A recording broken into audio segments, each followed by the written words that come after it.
নমস্কার। আমি আজকে আপনাদের গ্রহচক্রের ষষ্ঠ রাশি কন্যা রাশি নিয়ে বলবো। কন্যা রাশির এবছরটি কেমন যাবে? কন্যা রাশির অধিপতি হচ্ছে বুধ। এবছর কন্যার জন্য মোটের উপর মিশ্র বলা যায়, কিন্তু সঙ্গে উন্নতির যোগও আছে। কর্ম ও পেশা কেমন যাবে?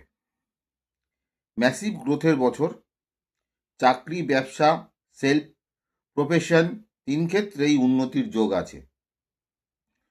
প্রমোশন, নতুন দায়িত্ব, অফিস পলিটিক্স থেকে মুক্তি পাওয়ার যোগ আছে। বৃহস্পতি বৈশাখ জ্যৈষ্ঠ মাসের শেষ দিকে একাদশ ঘরে আসবে। একে আশীর্বাদ যোগ বলা হয়। এটি অনেকটাই শুভ হবে। বাধা সত্ত্বেও আপনি কর্মে উন্নতি করতে পারবেন। অর্থ সঞ্চয় কেমন যাবে?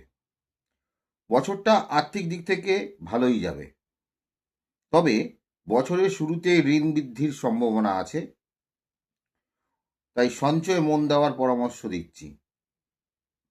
আষাঢ় মাসের মাঝামাঝি থেকে সময় শুভ।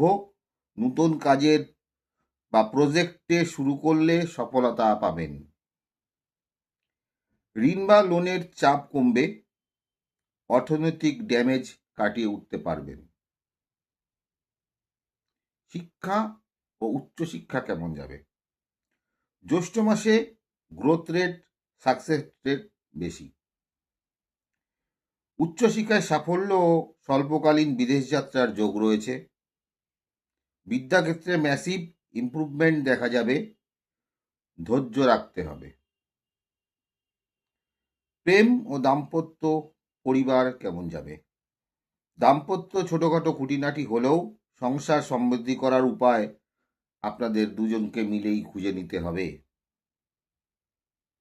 প্রেম ও ভালোবাসার অল্প বিস্তর অস্থিরতা থাকতে পারে। পারিবারিক দায়িত্ব সুষ্ঠুভাবে সুসম্পন্ন হবে। স্বাস্থ্য ও সতর্কতা। বুধের মিশ্র ফল থাকবে। অর্থনৈতিক দৈন্যতা ও কর্মে বাধা আসতে পারে। বছরের শুরুতে বাবার স্বাস্থ্য নিয়ে দুশ্চিন্তায় ভুগতে পারেন। শরীর মন ঠিক রাখা জরুরি, নইলে কাজে মন বসবে না। কন্যা রাশির বৈশিষ্ট্য: এক বছর কাজ দেবে। কন্যা রাশির জাতক জাতিকার পরিবর্তন পছন্দ করে। সৃজনশীল, ধৈর্যশীল ও পরিশ্রমী।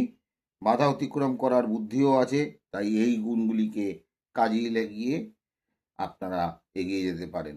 নমস্কার, আজকে তাহলে এইটুকুনি। ধন্যবাদ।